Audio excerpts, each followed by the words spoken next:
اللہ رب العالمین الرحمن الرحیم مالک یوم الدین ایاک نعبد و ایاک نستعین اہدنا الصراط المستقیم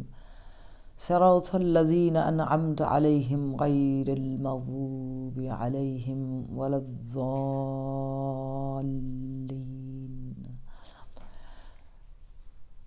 معصومین علیہم السلام کی بارگاہ میں ہماری مودت و محبت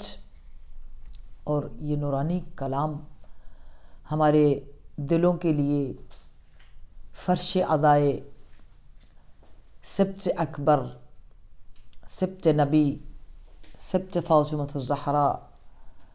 حسن المجتبیٰ، سید السادات، السید الزکی، مولا کی بارگاہ میں مولا کا یہ جو فرش ادا ہے اس پر یہ کلام ہمارے دلوں میں باب نور اور باب علم کھولنے کا باعث ہو، ہم سب کی مودت اور ایمان اور تقوی کو بڑھانے کا باعث ہو، اور معصومین علیہم السلام کے پاکیزہ ذکر کے ساتھ حمد کی برکات کا صدقہ یہ نشست، یہ فرش ادا، یہ ہمارا بیٹھنا رب العالمین عز و جل کی بارگاہ میں قرب کا باعث ہو، ہمارے مرحومین جو عالم برزخ میں ہیں ان کی مغفرت کا باعث ہو، ہماری دعائیں جتنے مریض مؤمنین و مؤمنات بیمار ہیں ان کے حق میں شفا کا باعث ہو۔ ان دعاؤں کی قبولیت کے لیے بلند محمدی زہرائی صلوات، اللہم صلی علی محمد و آل محمد وعجل فرجہم فرجنا۔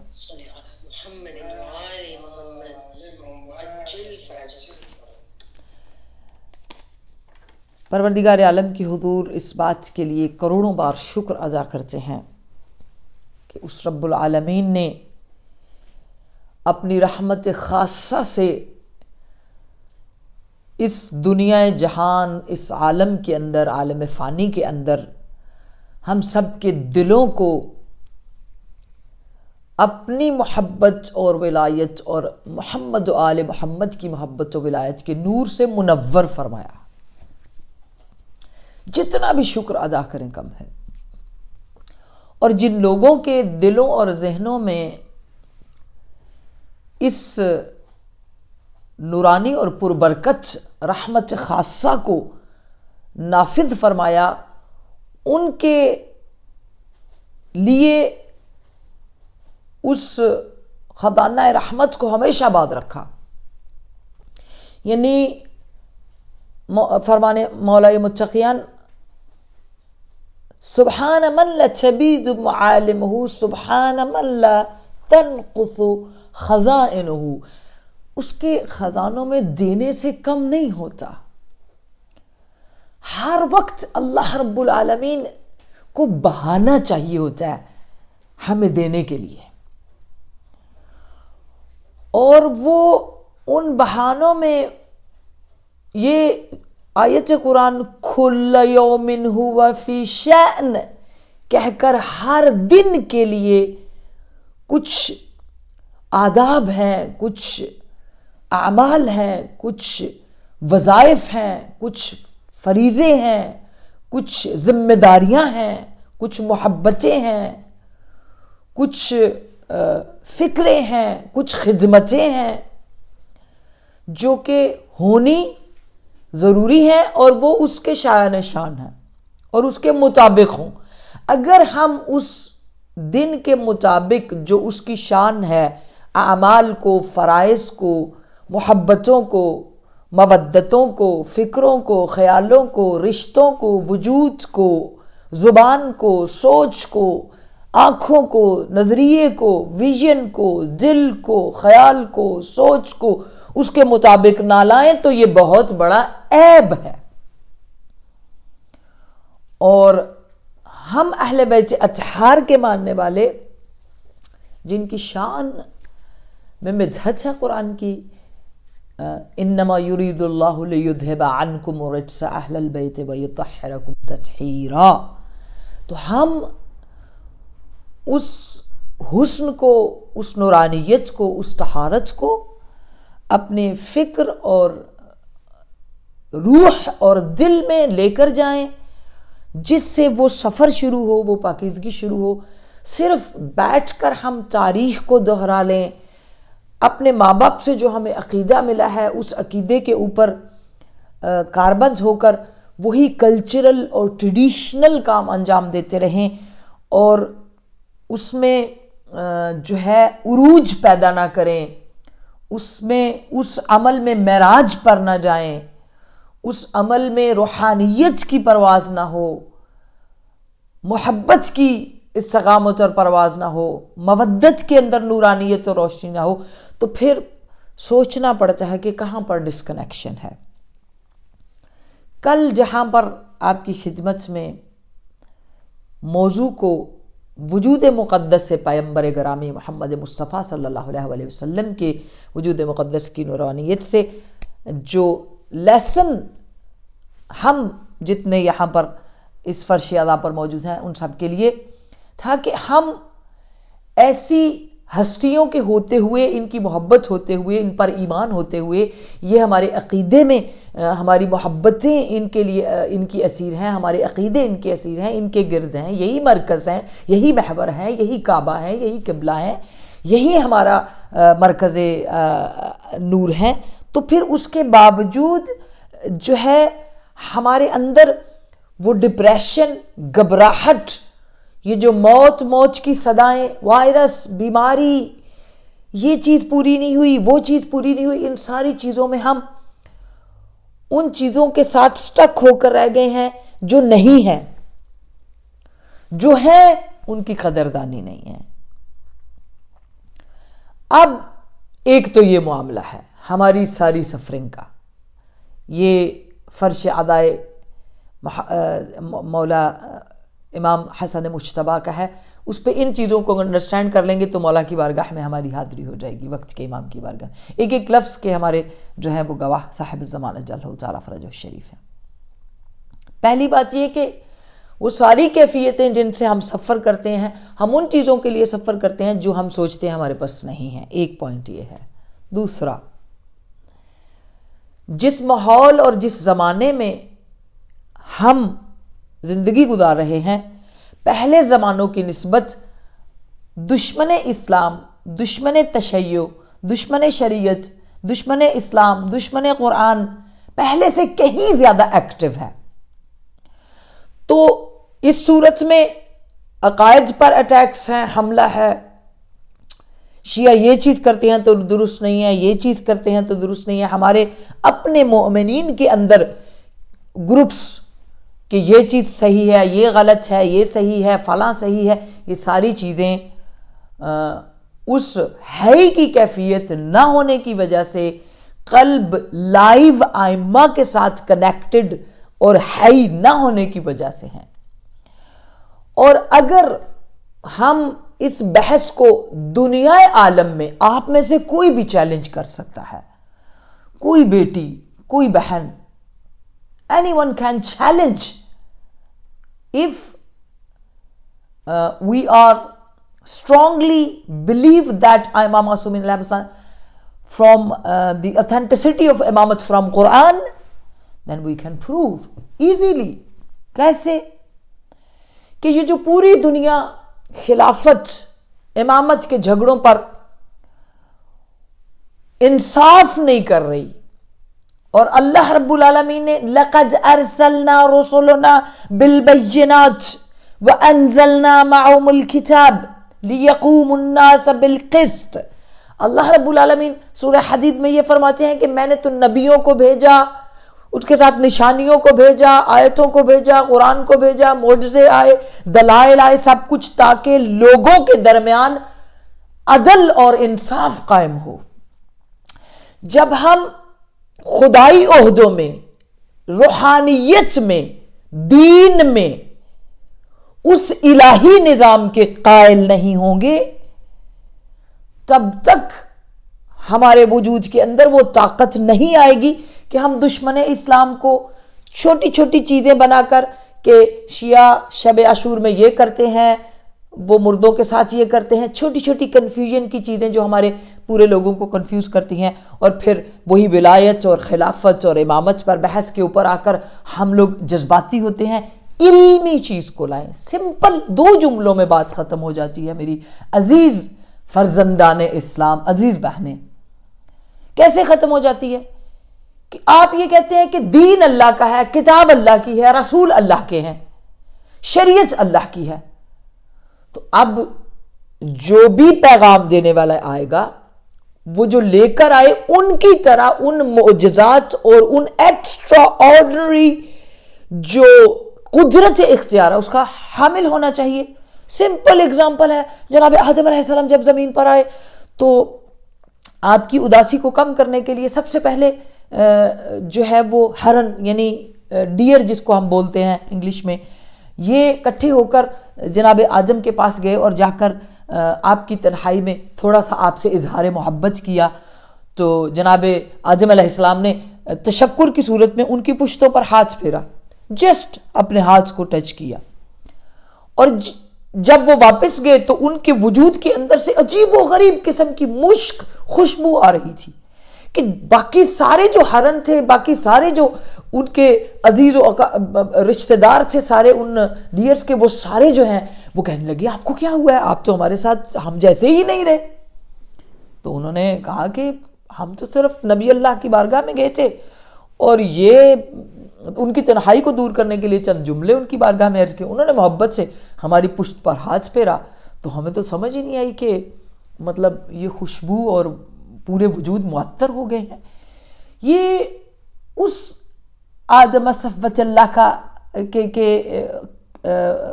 کی داستان ہے یا داستانیں ان کی ہزاروں ہیں. یہ مخصوصاً اس جگہ پر لانے کی وجہ کہ جنہیں ترک اولا کے بعد زمین پر آئے ہیں، اللہ کے نبی ہیں، اولو العزم پیغمبر ہیں حضرت آدم علیہ السلام، تو دنیا کے اوپر خلیفۃ اللہ انی جاعل فی الارض خلیفہ کی منزل پر آئے ہیں. تو اب جو کوئی بھی دنیا میں قیامت تک شریعت خدا کا، شریعت وحدہ لا شریک خدا کی بھیجی ہوئی شریعت کا کوئی بھی پہنچانے والا آئے گا، اس میں کم از کم اس کے وجود میں، اس کی روح میں، اس کے عمل میں، اس کے ایمان میں، اس کی فکر میں، اس کی تبلیغ میں یہ حسن تو ہونا ہی چاہیے، ایکسٹرا آرڈنری، کہ جو باقی لوگوں سے مختلف ہو. ورنہ تو پھر ساری چیزیں سارے کہیں گے ہم بھی اللہ کے بھیجے، ہم بھی اللہ کے بھیجے، ہم بھی، جھگڑا شروع ہو جائے گا. تو اللہ رب العالمین نے خاص نشانیاں رکھی، خاص کیفیتیں رکھی، خاص معجزے رکھے ان کے لیے.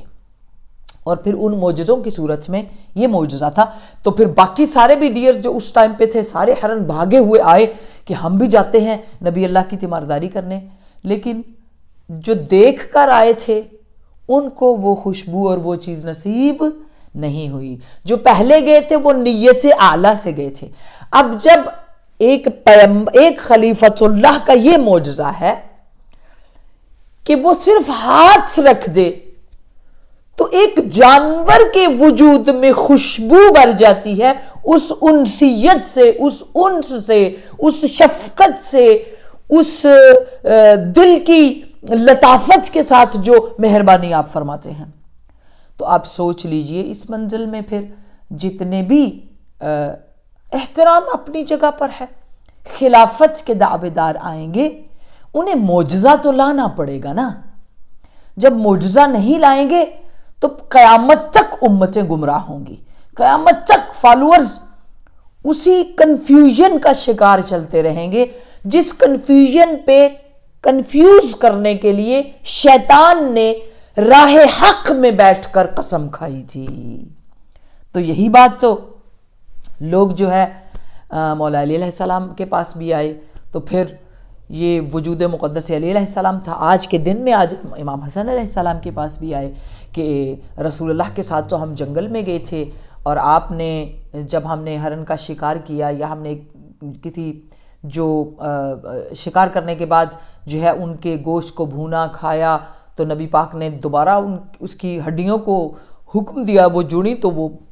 دوبارہ سے جو ہے وہ زندہ ہو کر دوبارہ جنگل میں چلنا پھرنا شروع ہو گئے. تو کیا امام حسن علیہ السلام کے پاس ایسا معجزہ ہے کوئی یا آپ رسول اللہ کے؟ تو یہ باتیں تو مولا امام حسن و ائمہ علیہ السلام کے ماننے والوں کے پاس بھی ہیں. کل میں نے عرض کی تھی نا کہ ہے ہی ہونا، جو جن وجودوں کے اندر پتھر کو زندگی دینے اور جو ہے پتوں کو ذکر پہ لگا دینے کی طاقت ہو، درخت کو تسبیح پہ لگا دینے کی طاقت ہو، وہ وجود ہوتے ہیں امام، وہ وجود ہوتے ہیں. اور وہ سیم معجزہ امام حسن علیہ السلام نے اپنی زندگی میں کر دکھایا. بلکہ وہ جو لوگ جو دسترخوان پر آ کر بیٹھے تھے، آ کر کہنے لگے، جو دسترخوان آپ کا مشہور ہے کہ ہمیں فش چاہیے تھی، تو آپ نے جہاں پر دسترخوان پر بیٹھے تھے وہیں زمین پر ہاتھ مارا، اور ساتھ تہ سمندر میں ارد گرد بیٹھنے والوں نے سمندر چلتا ہوا دیکھا، ہاتھ نیچے کیا، فش کو لائے، سامنے رکھا، کہا لائیے جی فوراً ان کے لیے تیار کر کے. یعنی جہاں 7 تہیں زمین کی امر اولو الامر پر متی ہوں، وہاں پر امامت کے مفہوم کی سمجھ جو ہے آتی ہے. تو جب کوئی بھی کم فہم، بے وقوف، غریب ذہن، لا علم اور سیاسی مسلم اور سازشی مسلمان ہوا ہو، سیاسی مسلمان ہوا ہو، اسے یہ سوچنا چاہیے کہ جب وہ اپنی کم علمی سے، کم عقلی سے بڑے بڑے دعوے کرنے لگیں خلافت کے، امامت کے، تو سوچ لیں کہ امام بننے کے لیے پھر مردے کو زندہ کرنا پڑتا ہے، درختوں کو بھی کلمہ پڑھانا ہوتا ہے، پتوں کو کے ساتھ بھی نماز، پتے بھی آپ کے ساتھ، جب آپ نماز پڑھیں تو پتے بھی آپ کے ساتھ جھک جائیں، آپ رکوع کریں تو درخت بھی رکوع کرے، آپ سجدہ کریں تو درخت بھی سجدہ کرے. یہ چیزیں موجود ہیں تاریخ میں. اس لیے تو اب اگر ہمارے قلوب، ہمارے دل اہل بیت اطہار کے اور اللہ رب العالمین کی طرف سے، جیسے یہ میں نے امام حسن علیہ السلام کی اس حدیث کو آپ کی خدمت میں عرض کیا کہ ان اہل بیت اکرمنا اکرم اللہ، اللہ رب العالمین نے اہل بیت اطہار کو، جن کو یہ حسد ہوتا ہے نا کہ رسول آئے، لقد من اللہ علی المؤمنین اذ بعث فیہم رسولا منہم یتلو علیہم آیاتہ ویزکیہم ویعلمہم الکتاب، جن کو جیلسی ہوتی ہے نا کہ اچھا رسول آئے تو انہوں نے صرف چند نفسوں کو پاک کیا. بابا جو چند نفس پاک ہونے والے تھے رسول اللہ کے وجود سے وہ ہوئے، پر یہ تو اللہ رب العالمین نے اس عالم کے لاکھوں سال خلق ہونے سے پہلے ان انوار کو اپنے نور سے الگ کیا ہے. تو یہ وہ ہیں جو جن کو رب العالمین نے بزرگی دی ہے. رب العالمین نے، ان کا کسی سے کوئی کمپیر نہیں ہے، کوئی موازنہ نہیں ہے، ان کا کسی سے کوئی مقابلہ نہیں ہے. اور کوئی بھی نجس زبان والا اگر یہ بات کہے کہ اور اس میں اپنی جو دنیاوی میٹیریلسٹک پاورز ہیں ان کو یوز کرے، دنیاوی لالچ کو استعمال کرے، دنیاوی عہدوں کو استعمال کرے، دنیاوی طاقت کو استعمال کرے اور اپنے آپ کو کھینچ کر ان کے مقام پر لے جانا چاہے، اور یہ بات کو مشہور کر دے کہ امام حسن علیہ السلام کے اس صلح امن کے پیغام کو بیعت کے نام سے منسوب کرے، تو پھر ایسے لوگوں کے منہ پر تاریخ اور قرآن کی آیات کے وہ تماچے ہوتے ہیں. اگر کوئی صاحب شعور، صاحب فکر، صاحب علم انہیں سمجھنے کی کوشش کرے تو پھر انسان اس مقام پر پہنچتا ہے. آج ہم اور آپ اگر ان شبہات کو، ان کنفیوژنز کو جو مذہب تشیع کے اندر، اسلام کے اندر کریٹ کی جا رہی ہیں، ان صحبتوں میں، ان مجالس میں اس دن کو مولا کی بارگاہ میں کمیموریٹ کرنے کا مقصد یہ ہونا چاہیے کہ ہم اپنے دلوں کو زندہ کیسے کریں اپنے وجود کے اندر. اور پھر یہاں پر ایک چیز میرے ذہن میں آ رہی ہے جو میرا دل چاہتا ہے کہ اس کے داخل ہونے سے پہلے ایک چیز کہ جو کون سے قلوب ہیں جو ہے ہی ہو سکتے ہیں. تو اس کے لیے ہمارے پاس بہت زیادہ پرسکرپشنز ہیں اہل بیت اطہار کی طرف سے، فرمودات ہیں، اور وہ چیزیں ہیں کہ جن کی وجہ سے انسان اس مقام کی طرف جاتا ہے اور اس محبت کی طرف جاتا ہے کہ جہاں پر اس جو ہے مقام امامت کو سمجھ سکے.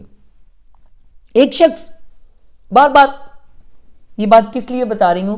کہ اگر ائمہ علیہم السلام کے معجزات، ان کی بزرگی اور قرآن جو معجزہ ہے، جو دلیل ہے ان کے وجودوں پر، جو حجت ہے، وہ قرآن بھی امام ہے. قرآن بھی جیسے وہ ناطق قرآن اور یہ سامع قرآن. تو اس وقت تک ہمارے وجود میں، ہماری روح میں اس کا نفوذ نہیں ہو سکتا جب تک ہم اپنے ظرف کو اس کے مطابق نہیں کریں گے. بعض لوگ پوچھتے تھے رسول اللہ صلی اللہ علیہ وسلم سے آ کر، ایک صلوات پڑھ لیجئے بابا سے بلند، اللہم صلی علی محمد و آل محمد وعجل فرجہم، کہ یا رسول اللہ کوئی بھی چیز جو سوالات، تو بہترین طریقے سے نبی پاک جواب دیتے تھے کہ آپ کے پاس ابھی وہ ظرف نہیں ہے. تو ایک شخص امام صادق علیہ السلام کے پاس آیا اور آ کر کہنے لگا مولا مجھے اسم اعظم یاد دلا دیجیے، یاد کرا دیجیے کہ اسم اعظم، کیونکہ کوئی ایک لفظ مجھے ایسا، اور اسم اعظم یاد رکھیے گا ہمارے ہاں بھی بہت سارے لوگ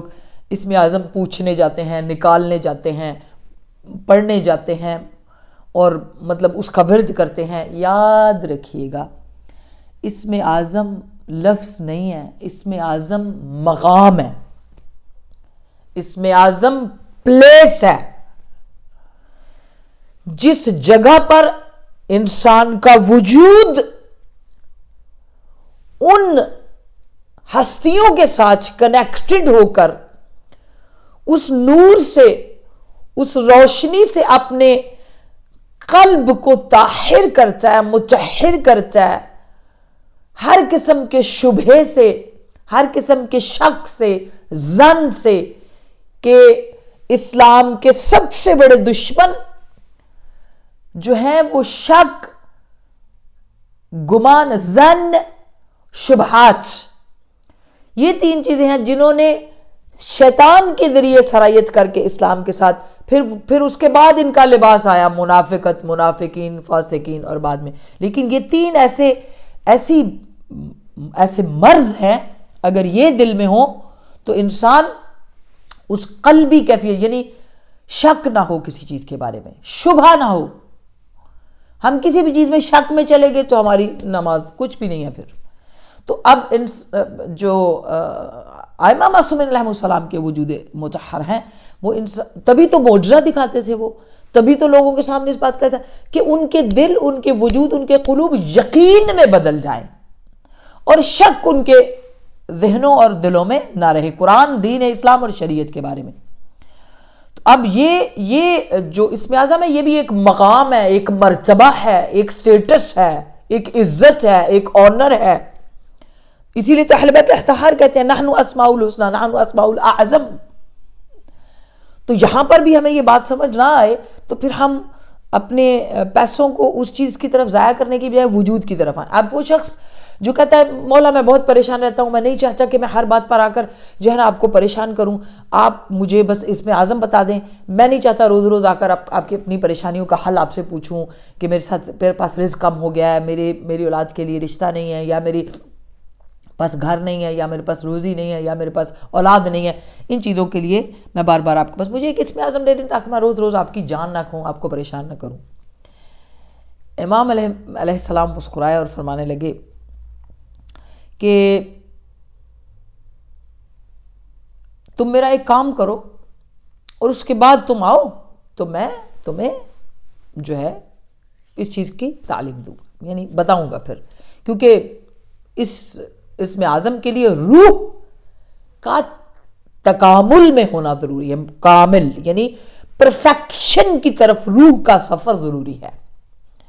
یعنی ہم سب پرفیکشن کی طرف جانے کی کوشش کر رہے ہیں نا، تو روح جب پرفیکشن کی طرف جاتی ہے تو پھر سفر کرتے کرتے اس مقام پر پہنچتی ہے، عمل کے ساتھ، روح کے ساتھ، معنویت کے ساتھ، وجود کے ساتھ. آپ نے کہا اچھا تم ایسا کرو کہ فلاں جو پل ہے فلاں جگہ پر، اس پل کے اوپر جا کر بیٹھو اور جو صبح سے شام تک وہاں ماجرا دیکھو، اس ماجرے کو آ کر اس پوری جو چیزیں دیکھو، مجھے اس کی ایک رپورٹ پیش کر دو. اس نے کہا ٹھیک ہے، کوئی مسئلہ نہیں، میں اسم اعظم کی خاطر یہ کروں گا. وہ شخص چلا اور جا کر صبح ہی صبح جا کر اس پل کے ایک کونے میں ایک سائیڈ پہ اس طرح بیٹھا کہ لوگوں کا آنے جانے کا مشاہدہ کر سکے۔ اب وہ پل اتنا باریک تھا، وہ برج جو تھا وہ اتنا باریک تھا کہ اس پر، اور کمزور بھی، کہ ایک ٹائم پہ ایک شخص مشکل سے گزر سکتا ہے، گھوڑ سوار ہو یا عام شخص ہو، کوئی بھی، ایک باریک سا پل ہے، وہاں سے گزرنا ہے۔ اب اس نے دیکھا کہ ایک بہت ہی بوڑھے شخص کو دیکھا جس نے اپنے اوپر جنگل سے اکٹھی کر کے بہت ساری لکڑیاں تو وہ اٹھائی بھی ہیں، اور ان کو اٹھا کر کے تو آہستہ آہستہ چلتا ہوا اس پل کی طرف آتا ہے۔ جب وہ عین اس پل کو کراس کر رہا ہوتا ہے، اس کے مڈل میں ہوتا ہے یا کر رہا ہوتا ہے، تو پیچھے سے ایک بڑا زبردست قسم کا جوان مرد، تیز گھوڑے پر سوار، وہ آ رہا تھا۔ پیچھے سے اس کو آتے دیکھا، اور اپنے دل میں وہ اس بات کو دیکھ رہا تھا کہ اب یہ کیا منظر ہوگا۔ اس نے دیکھا کہ گھوڑا دوڑانے والا تیز گھوڑا دوڑاتے ہوئے اس پل پر آیا، اور آگے وہ بوڑھا شخص بڑی سی لکڑیوں کی ایک گٹھڑی اٹھا کر جا رہا تھا۔ پہلے تو اس نے کہا، اے پیرے مرد، جلدی کرو جلدی کرو، ہٹو، جلدی چلو، آہستہ نہ چلو۔ اب وہ بزرگ بوڑھا انسان تھا، وہ جتنی تیز چل سکتا تھا وہ چلا، لیکن اس نے ایک تازیہ نہ لیا، ایک مارا، دو مارے، تین مارے، وہ پیچھے نہیں ہٹا، وہ اپنے گھوڑے سے نیچے ہوا، اس نے بوڑھے کی لکڑیوں کو بھی دھکا دیا، بوڑھے کو بھی پیچھے کیا، اور اپنے گھوڑے کو دوڑا کر جو ہے وہ آگے نکل گیا۔ وہ پار کر گیا اس کو۔ وہ بوڑھا انسان دوبارہ زمین پہ جب منہ کے بل گرا تھا، اٹھا، آہستہ آہستہ اٹھ کر اس نے پھر اپنی ساری بکھری ہوئی لکڑیوں کو جمع کیا، جمع کر کے ان کو باندھا، اور پھر اپنے سفر پر چل پڑا۔ وہ شخص شام کو مولا کی خدمت میں آیا، اس نے آ کر کہا کہ آج اس نے سارے دن میں یہ دیکھا ہے، اور میرا دل اس کے لیے بڑا ہی جو ہے نا خراب ہوا، جیسے کہ قلب،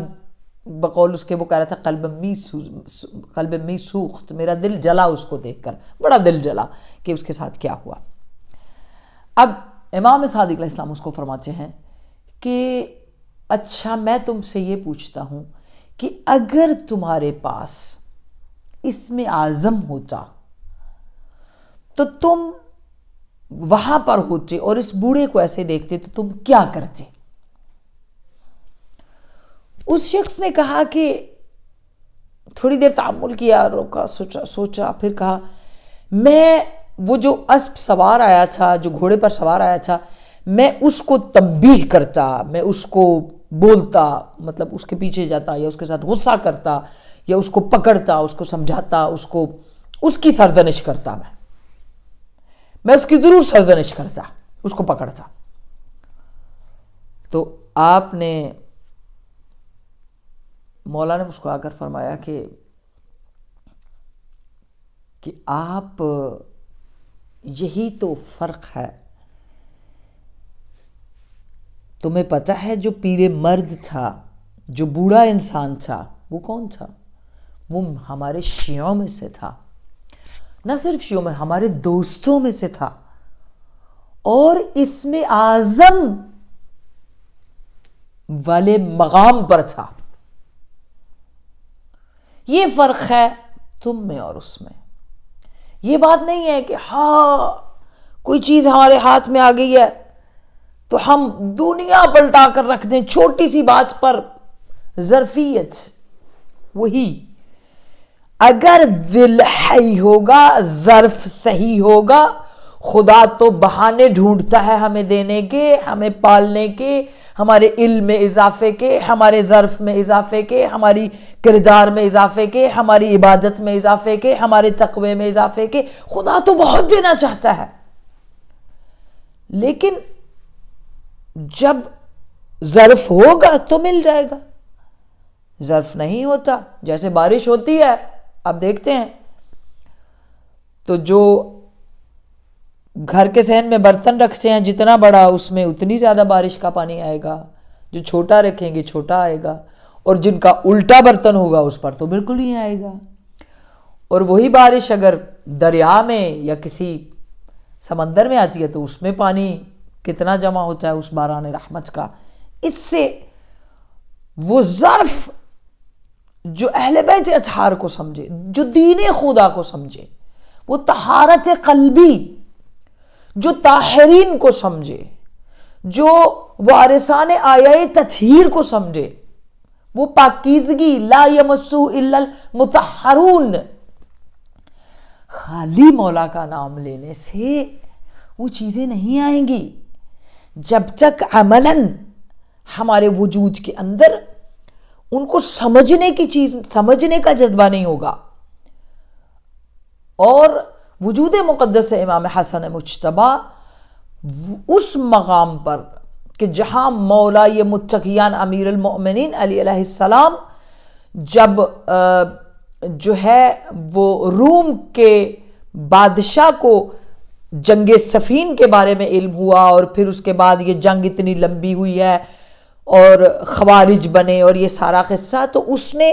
تحقیق کے لیے کہ یہ کیا ریزن تھی اس کے پیچھے، لیٹر لکھے دو، ایک حاکم شام کو اور ایک امیر المؤمنین کو، اور دونوں سے سوالات پوچھے اور ان سوالات کے جواب دینے کے لیے ان سے جو ہے ان کو دعوت دی۔ تو وہاں پر خود مولا یہ متقیان جو عدل الہی یا عدل و انصاف کے آفتاب ہیں، انہوں نے دنیا کے اندر جو کہ بے انتہا خوبیوں کے صفات کے مالک امام حسن مجتبی علیہ السلام ہیں، ان کو ایک بہترین فیصلہ کرنے والا، قضاوت دینے والا اور بہترین جو ہے شریعت اسلام کا پیامبر، شریعت اسلام کا بچانے والا خود معین فرما کر روم کی طرف روانہ کیا تھا۔ یہ خطبہ میں آپ سے گزارش کروں گی، سب سے جتنی میری بہنیں ہیں، نہیں ہے تو ہم آپ کو دے سکتے ہیں۔ اس خطبے کو جو امام حسن مجتبی علیہ السلام کا جو قیصر روم ہے اس کے سامنے جو اس نے جا کر one of the prince of Rome جو ہے اس نے جو تحقیق منگوائی تھی، اور اس میں بہت زیادہ بڑی زبردست انٹرسٹنگ چیزیں ہیں، وقت ہمارے پاس نہیں ہے، اس وجہ سے میں جو ہے اس پروگرام میں اس بات سے قاصر ہوں کہ میں آپ کی خدمت میں اس کو عرض کروں۔ اب دوسری طرف آ جائیں، اس قضاوت کے حسن میں سے ایک اور چیز آپ کو بیان کریں تاکہ بارگاہ امام حسن مجتبی علیہ السلام میں ہمیں جو ہے ان کی بارگاہ میں پہنچنے اور اپنے وجود کو حی کرنے کے لیے کہ کس طرح ہم عملاً کیسے اپنے دلوں کو ایک جاتے جاتے میں طریقہ ضرور بتاؤں گی آپ لوگوں کو، جس سے ہمارا ظرف بڑا ہوتا ہے اور ہم پاکیزگی کی طرف جاتے ہیں اور خدا کی نعمتیں اور رحمتیں زیادہ ہوتی ہیں، اور پھر اہل بیت اطہار کی دعا اور ان کا فضل بھی ہمارے شامل حال ہوتا ہے، اور آہستہ آہستہ ہم اس کیفیت کی طرف جاتے ہیں۔ جناب مولا علی علیہ السلام کے زمانے میں جیسے آپ نے وہاں پر امام حسن علیہ السلام کو انٹروڈیوس کرایا ایک شہزادہ عالم کی حیثیت سے، سبط رسول، فرزند رسول کی حیثیت سے، بہترین فیصلہ کرنے والے کی حیثیت سے، اسی طرح دوسری جگہ سنیے، آپ مولا کے زمانے میں کچھ مامورین جو امام کے ساتھ تھے انہوں نے جنگل میں ایک ذبح ہوئے انسان کو دیکھا، ایک لاش پڑی ہے جو ذبح ہے، اس کے ارد گرد کوئی نہیں ہے۔ انہوں نے اس مذبوح کو، ذبح ہوئے انسان کو اٹھایا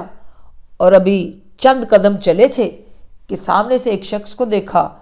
اس کے ہاتھ میں بڑا سا ایک چھرا تھا، چھری تھی، چاقو تھا، خنجر تھا، اس خنجر وہ خون آلود تھا، اس کے کپڑوں پہ خون لگا ہوا تھا اور وہ آ رہا تھا۔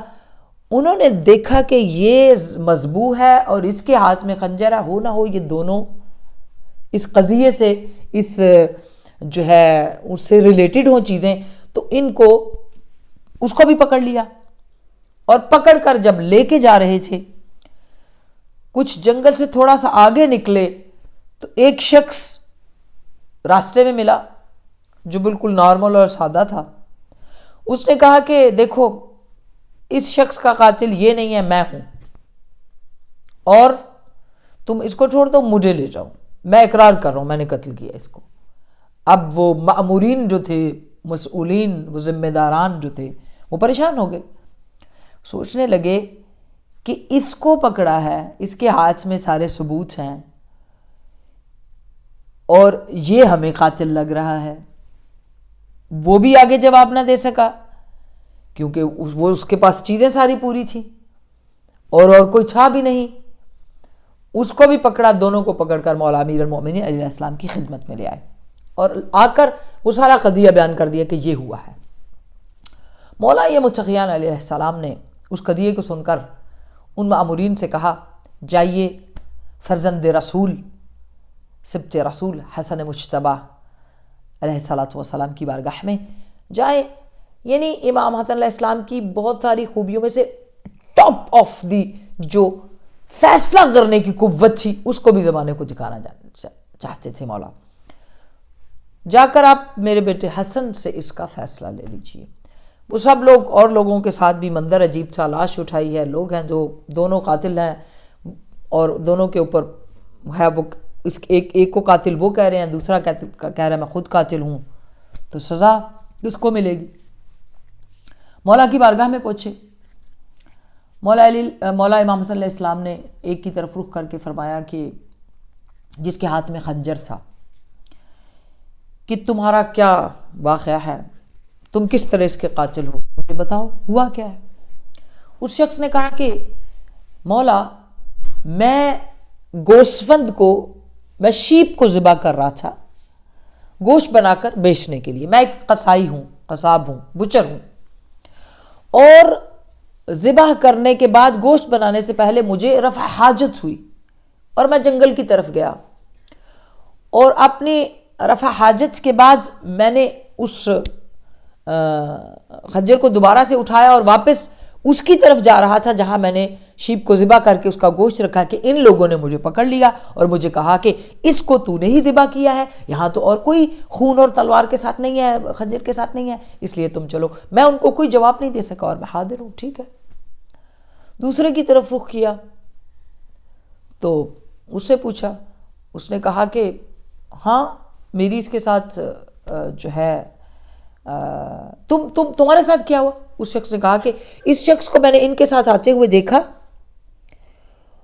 اور چونکہ میں اس کا قاتل ہوں اور میں اقرار کر رہا ہوں تو اس لیے اس کو چھوڑ دیا جائے اور مجھے اس کی سزا دی جائے، اس کے قتل کی. اب قتل کا بدلہ قتل ہے، قصاص ہے. ساری دنیا سب لوگ فیصلے کرتے ہیں. اب یہاں مولا امام حسن علیہ السلام کا فیصلہ سنیے. مولا حسن علیہ السلام نے فرمایا کہ من احیا الناس فکأنما احیا جمیعا، کہ جس نے کسی ایک انسان کو زندہ کیا یا کسی ایک کو زندہ کیا گویا اس نے پوری انسانیت کو زندہ کیا. من احیاہا کأنما احیا الناس جمیعا، چونکہ یہ شخص جو گوسفند کو ذبح کر رہا تھا اس کا تو تعلق ہی کوئی نہیں ہے، یہ تو قاتل نہیں ہے، اس کو چھوڑ دیجیے، اس کے ساتھ کوئی قصاص نہیں ہے. دوسرے شخص کو بھی سزا قتل کی نہیں ملے گی بلکہ یہ بھی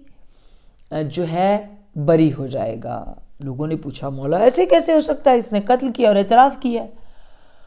مولا نے فرمایا کہ اس لیے کہ اگر یہ خود پیش نہ ہوتا تو اس شخص کو جو بے جرم و بے خطا تھا اس کو قتل کے بدلے قتل کیا جاتا. اس نے اپنے آپ کو پیش کر کے اس کی جان بچائی ہے. اب اس نے ایک کی جان بچائی ہے تو گویا اس نے احیاء الناس جمیعاً کیا ہے، تو اب اس کو بھی قتل کی سزا نہیں ملے گی بلکہ بیت المال سے جن کا قتل ہوا ہے، جن کا آدمی مارا گیا ہے، ان کو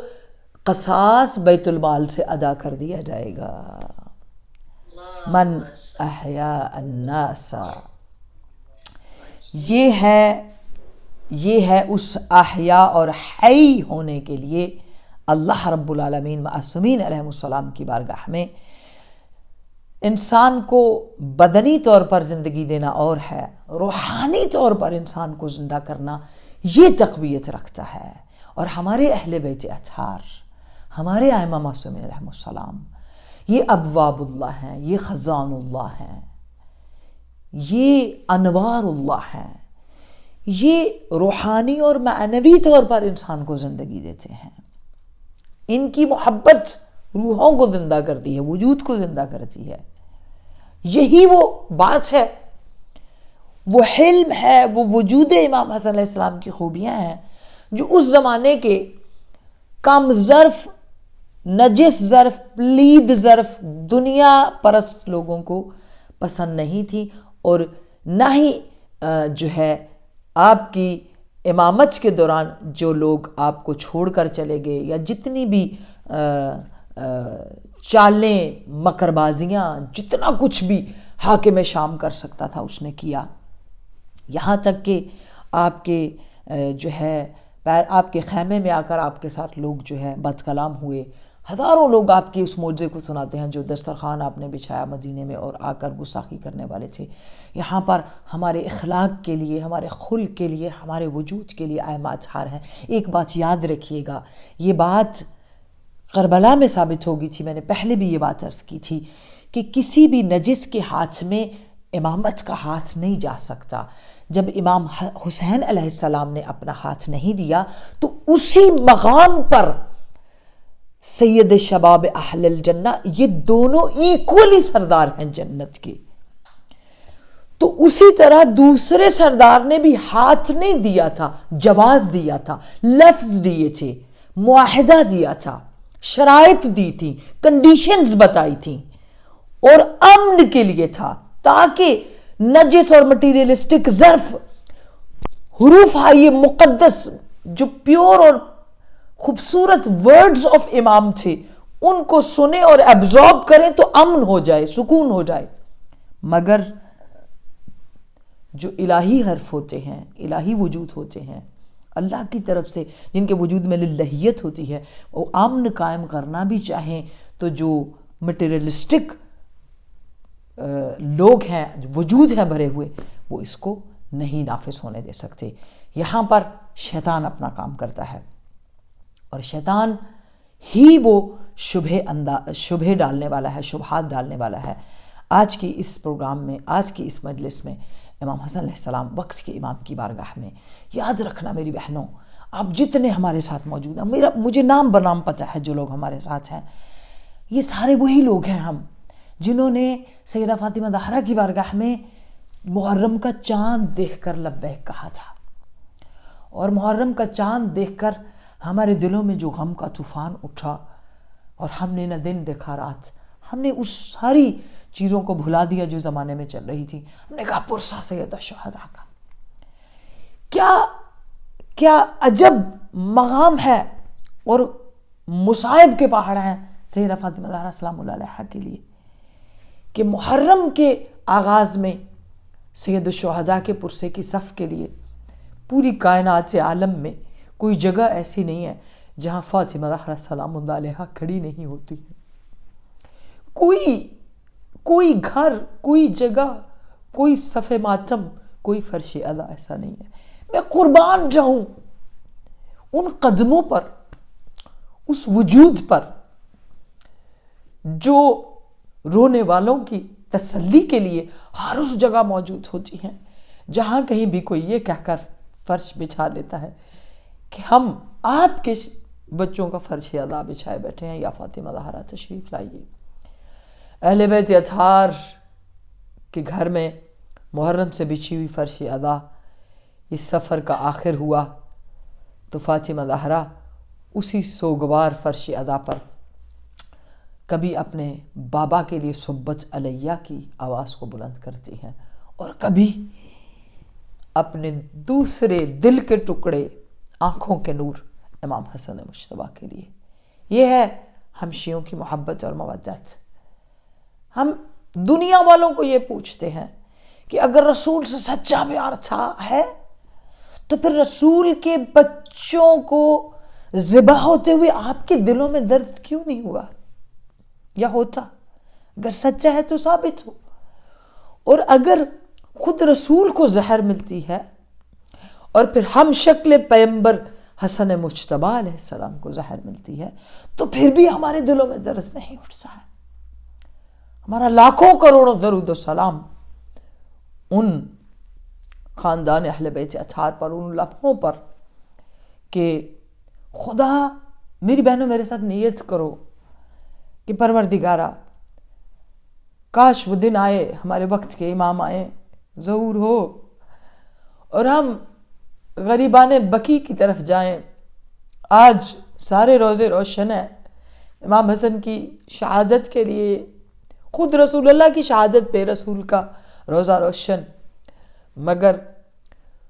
جگر گوشہ رسول، سبت رسول، جگر گوشہ فاطمہ زہرا، فرزند نادنین امیر المومنین علیہ السلام مولا حسن مجتبیٰ، اس قبر پر نہ کوئی چراغ ہے، نہ کوئی زائر ہے، نہ کوئی جانے والا ہے۔ غریب سے غریب قبرستان میں کوئی دنیا سے چلا جائے تو لوگ سال بعد اس کی قبر کی مٹی کو ٹھیک کرتے ہیں، وہاں جا کر چراغ جلاتے ہیں، اور کوئی بڑا بھی غریب ہو تو اگربتیاں لے کر جاتے ہیں، کچھ پھول لے کر جاتے ہیں۔ ہمارا کروڑوں سلام غریبان بقی پر کہ جن کی نہ قبروں کے نشان ہے اور نہ ہی کوئی زائر، دور سے بیٹھ کر امام حسن مجتبیٰ آپ پر سلام بھیجتے ہیں، اور اس وقت پر کہ جب رسول کی بیٹیوں کو اس بات کی خبر، یہ دنیا میں پہلا روزہ دار ہے فرزند فاطمہ زہرا کہ روزہ کھولنے سے پہلے بیوی، خدا لعنت کرے جعدہ بنت اشعث پر، جسے 100,000 دینار کے عوض زہر حلاحل دیا گیا تھا اور دودھ میں ملا کر رکھا جاتا ہے۔ کیا کوئی دنیا میں ایسے بھی افطاری ہوتی ہے؟ میرا سلام اس ماں پر جس نے چکیاں پیس پیس کر ان بچوں کو پالا، اور امت نے اپنی دنیا کی خاطر ان کے ساتھ کیا وفا کی ہے، اہل لا الہ الا اللہ نے ان کے ساتھ کیسے وفا نبھائی ہے۔ امام حسن مجتبیٰ علیہ السلام نے جب اس دودھ کا گھونٹ پر آپ کو ایک بار زہر نہیں ملی تھی، آپ نے یہی آواز بلند کی، جعدہ تو نے ظلم کیا ہے، خدا تجھے کبھی معاف نہیں کرے گا۔ اور ایک بار نہیں، کئی بار زہر دی گئی میرے امام حسن مجتبیٰ کو، کئی بار اس شہزادہ امن، شہزادہ حسن، شکل رسول کو جو ہے وہ اذیت دی گئی۔ کہتے ہیں جیسے ہی افطار کے بعد یہ دودھ کے گھونٹ اندر گئے، جگر ٹکڑے ہو کر جو ہے تشت میں گرنا شروع ہوا۔ سیدزادیاں تشریف لے آئیں، سیدہ زینب تشریف لے آئیں، امام حسین آئے، آ کر آغوش میں مولا حسن کا سر لیا، بارش کی طرح آنسو بہنے شروع ہوئے، اور آپ نے فرمایا، مولا حسن نے، اے عزیز جان، برادر عزیز حسین جان، میرے ٹکڑوں پہ گریہ نہ کرو۔ کیوں گریہ کرتے ہیں، کیوں گریہ فرماتے ہیں آپ؟ خود اپنا ہاتھ اوپر کر کے مولا حسین کے چہرے پر پھیرا، داڑھی کے بوسے لیے اور کہا، یومک یا ابا عبداللہ، میرے حسین مجھ پہ گریہ نہ کرو، کیونکہ تیرے دن جیسا کسی کا دن نہیں ہے، جو دن آپ کا ہوگا عاشور جیسا کوئی اور دن نہیں ہے۔ یہ آواز آپ نے بلند کی کیونکہ 30,000 سے زیادہ ایسے امتی ہوں گے جو کہ مولا کو بے جرم و بے خطا اس صحن کو دیکھتے ہوئے، اس پیاس کو نہ دیکھتے ہوئے، اس مصیبت کو نہ دیکھتے ہوئے ذبح اور قتل کریں گے۔ لا یومک یومک یا ابا عبداللہ یزدلف الیک 30,000 رجل یدعون انہم من امت جدنا فیجتمعون علی قتلک وسفک دمک۔ اور پھر یا ابا عبداللہ، آج میرا جگر بے شک ٹکڑے ہو کر تشت میں گر رہا ہے، پر میرے پاس زینب عالیہ، بچے سب کھڑے ہیں، ابی الفضل العباس، آپ کی آغوش میں میرا سر ہے، میرا سلام اس دن پر یا ابا عبداللہ میں اس لیے گریہ کر رہا ہوں کہ میرا بھائی اتنا غریب ہوگا کہ میرے پاس تو آپ سب موجود ہیں، مگر لا یومک یومک یا ابا عبداللہ، کوئی اس وقت قریب نہیں ہوگا میرا اس دن پر سلام جب سید الشہداء اس سوار سے زمین پر گریں گے۔ یہ کہہ کر جناب امام حسن علیہ السلام اس گریہ کو شروع کرتے ہوئے بلند آواز سے گریہ کرتے ہیں۔ امام حسن، امام حسین، ابی الفضل عباس، جناب زینب سلام اللہ علیہ رو کر گریہ فرماتے ہیں امام حسن اور نصیحت فرماتے ہیں، مجھے پہلو نانا میں اگر نہ ہوا تو مجھے ماں کے پہلو میں دفن کر دینا۔ یہ منظر بھی کسی نے نہیں دیکھا ہوگا۔ مولا حسین کے اسوار ہونے پر ذوالجناح پر تیروں کی بارش ہوئی تھی، مگر میرے مولا حسن سے، فرزند رسول سے، نواسہ رسول سے ایسی دشمنی تھی کہ مولا حسن کے جنازے پر تیر برسائے گئے، اور کہتے ہیں کہ مروان نے اس طرح سے لوگوں کو تیر برسانے کے لیے بھیجا جیسے جنگ کے لیے کوئی آرمی لے کر جایا جاتا ہے۔ عبداللہ ابن عباس لکھتے ہیں ایسا لگتا تھا کہ بنی ہاشم اور بنو امیہ ابھی میدان جنگ بن جائے گا مدینہ منورہ یا روضہ رسول، لیکن عبداللہ ابن عباس نے آگے آ کر ان سب کو پیچھے کیا اور پھر یہ کہا بس ہم تو فقط رسول اللہ کی زیارت کے لیے آئے تھے، اور امام حسن علیہ السلام کو لے کر چلے۔ اب دوبارہ جب جنازہ واپس پلٹا تو سیداتیوں نے اسی طرح جیسے ذوالجناح آیا تھا تو ذوالجناح کے تیروں سے اندازہ ہو گیا تھا کہ مولا حسین کے بدن پر کتنے تیر لگے ہیں۔ یہاں پر جو جنازہ واپس آیا ہے مولا حسن بھی بیٹھے ہیں، مولا حسین، سیدہ زینب، ام کلثوم آہستہ آہستہ تیروں کو نکالتے ہیں۔ خدایا لاکھوں کروڑوں درود و سلام آل محمد پر، ان بہنوں پر۔ اسی لیے تو سیدہ زینب گریہ کر کے کربلا کے میدان میں کہتی تھی میں وہ زینب ہوں جس نے 5 برس میں ماں کا شکستہ پہلو دیکھا، جس نے باپ کا کھلا سر دیکھا، اور جس نے حسن کے بدن سے تیروں کو نکالا۔ الا لعنت اللہ علی القوم الظالمین۔